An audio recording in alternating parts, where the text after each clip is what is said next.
नमस्कार. नवीन ब्लॉगमध्ये तुमचं सर्वांचं मनापासून स्वागत. तर आज आपण बनवणार आहे डाळीचे लाडू.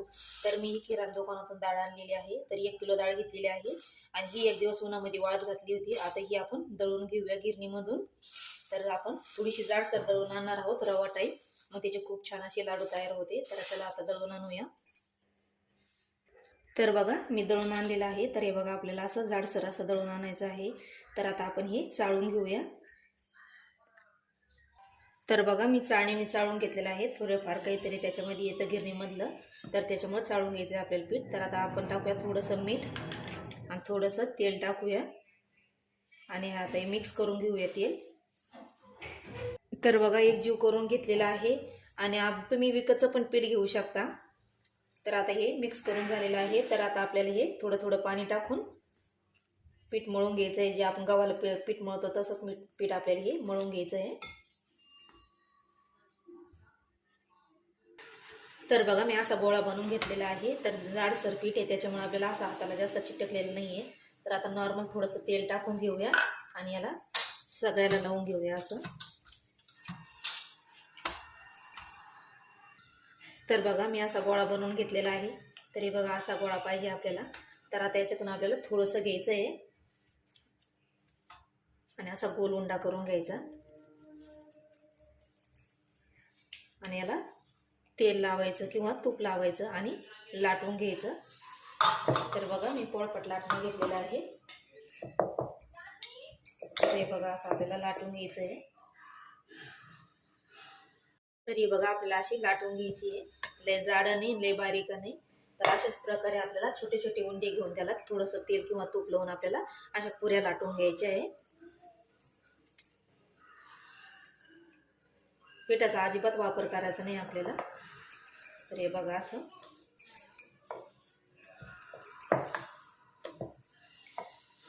छोटी मोठी तुम्ही कशी पण लाटू शकता किंवा शेव बनवून सुद्धा.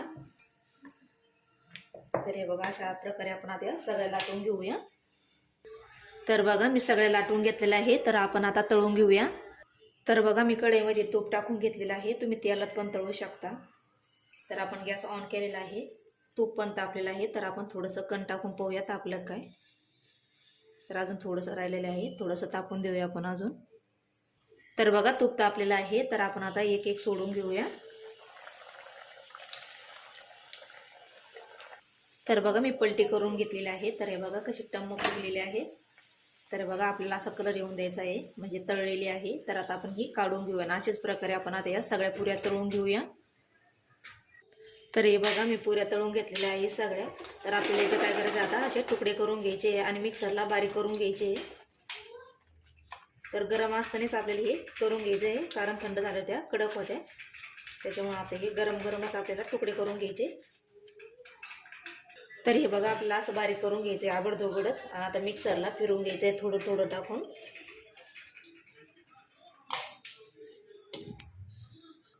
तर हे बघा असं आपल्याला मिक्सरला फिरून घ्यायचं आहे. तर हे बघा असं दाणेदार असं.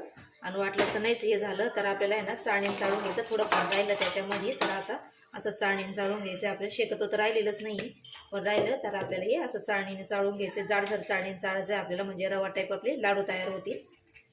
तर आता आपण अशाच प्रकारे सगळे बारीक करून घेऊया चाळून घेऊया चाळणीने. तर हे बघा मी सगळं बारीक करून घेतलेलं आहे. तर हे बघा असं रवा टाईप आपल्याला बारीक करून घ्यायचं आहे. तर चला आता याला आपण पाक बनवू. तर बघा पाक बनवण्यासाठी मी 1 किलोला 1 किलो साखर घेतलेली आहे. तुम्हाला जास्त गोड लागत असेल तर तुम्ही 1.25 किलो साखर टाकू शकता किंवा कमी लागत असेल गोड तर तुम्ही कमी पण साखर टाकू शकता 1 किलोला. तर आता आपण ही 1 किलो साखर टाकून घेऊया एका पातेल्यामध्ये. तर आता याच्यामध्ये पाणी टाकून घेऊया. तर आपल्याला पाणी असं टाकायचं आहे की म्हणजे साखर आपल्यावाली पाण्यामध्ये अशी पूर्ण अशी हे होईल. तर बघा मी 1 ग्लास पाणी टाकलेलं आहे. तर हे बघा साखरेवर असं पाणी आलेलं पाहिजे. तर एवढंच पाणी पाहिजे आपल्याला. 1 किलोला मी 1 ग्लास पाणी टाकलेलं आहे. तर चला आता आला गॅसवरती ठेवूया पाक बनवण्यासाठी. तर हे बघा साखर विरघळत आलेली आहे आणि आपल्याला सारखं हलवायचं. जोपर्यंत साखर विरघळत नाही तोपर्यंत नाही तर साखर खाली डागती. तर आपल्याला याचा एक तारी पाक बनवून घ्यायचा आहे. तर आता पाक होऊन देऊया आपण. तर हे बघा साखर सगळी अशी विरघळून गेलेली आहे. तर हे बघा कसा साखरेचा म्हणजे पाकाचा कलर चेंज झालेला आहे साखर विरघळल्यावर. तर आपल्याला असं चेक करून बघायचं आहे किंवा एका वाटीमध्ये पाणी घ्यायचं आणि त्याची गोळा बनला की समजायचं की आपला पाक तयार झालेला आहे. तर आता आपण पाक चेक करूया झाला का काय. तर त्याच्या आधी आपण थोडासा भगवा कलर टाकूया. तुम्हाला पिवळा कलर टाकायचा असला तर पिवळा पण कलर टाकू शकता. तर पाकात टाकलं म्हणजे सगळ्याला मिक्स होतो. तर आता आपण चेक करूया. तर अशी एका डिशमध्ये आपल्याला पाणी घ्यायचं आहे. तर हे बघा एका डिशमध्ये मी पाणी घेतलेलं आहे आणि आपल्याला थोडंसं पाक याच्यामध्ये असा टाकून बघायचा आणि याचा गोळा बनतो का तर बघायचा आहे असा. तर हे बघा आपला गोळा बनायला लागलेला आहे. तर आता आपला पाक झालेला आहे. तर आपण 1 मिनिटभर होऊन देऊया आणि मग लगेच गॅस बंद करून टाकूया. नाही तर मग आपल्याला असं पण पाक चेक करता येतो की असं करायचं आपल्याला एकसारखी धार सोडायची आहे. तो शेवटून एकदम धार आपली थेंबास असं एकदम सगळ्यात शेवट पडला म्हणजे समजून घ्यायचं की आपला पाक एकदम तयार झालेला आहे. तर हे बघा आपला पाक आता तयार झालेला आहे. तर आता आपण गॅस बंद करून टाकूया.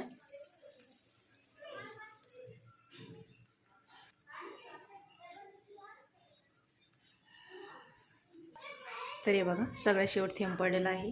तर आपली पाक तयार झालेला आहे. तर बघा आता आपण या मिश्रणामध्ये पाक टाकून घेऊया. तर गरम येत आपल्याला दमाने टाकायचा आहे पाक. तर एकदम नाही टाकायचा आहे आपल्याला पाक थोडा थोडा करून टाकायचा आहे.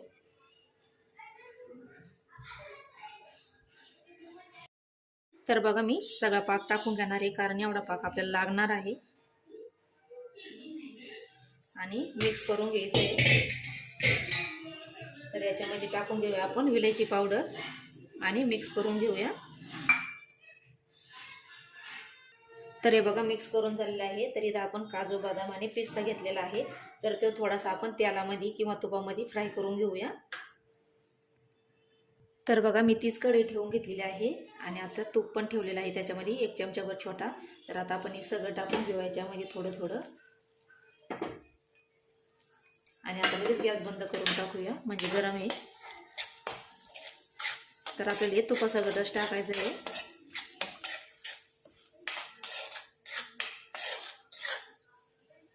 तर बघा हे झालेलं आहे. तर आता आपण हे टाकून घेऊया आणि एक जीव करून घेऊया आता सगळ्याला. तर बघा पाक टाकून आपल्याला 15 ते 20 मिनिटं झालेले आहे. तर अजून आपल्याला याला अर्धा तास भिजून देऊया आणि मग याच्यावाले लाडू बांधवायला सुरुवात करूया. तर बघा एका तासानंतर एकदम मस्त असं कोरडं झालेलं आहे. तर आता आपण हे सगळे गाठी फोडून घेऊया. तर हे बघा हाताने असं मी फोडून घेतलं. तर हे बघा एकदम मस्त आपलं मिश्रण तयार झालेलं आहे. एकदम रवाळ्या टाईप आणि मोकळं पण म्हणजे पाक पण पूर्ण शोषून घेतलेला आहे त्याने. तर आता आपण लाडू बांधूया. तर आपल्याला छोटे मोठे लाडू तुम्हाला तसे आवडून तसे बांधू शकता. तर हे बघा आपल्याला असे बांधायचे किंवा मग एक छोटी वाटी असली तर त्या वाटीचं प्रमाण ठेवायचं आणि बांधायचं. तर मी इथं घेतलेला आहे बदाम आणि पिस्ता. तर हे बघा पिस्ता पण लावून घेतलेला आहे आणि काजू पण आणि बदाम पण लावून घेतलेला आहे. तर हे बघा असं आपल्याला लाडू बांधून घ्यायचा आहे एकसारखे सगळे. तर हे बघा असं लाडू आपण बांधून घेऊया सगळ्या मिश्रणामधले. तर हे बघा मी सगळे बनवून घेतलेले आहे. तर हे बघा किती सुंदर असे मस्त लाडू आपले तयार झालेले आहे. आणि तुम्हाला लाडूची रेसिपी कशी वाटली नक्की सांगा आणि लाईक शेअर सबस्क्राईब करा. धन्यवाद.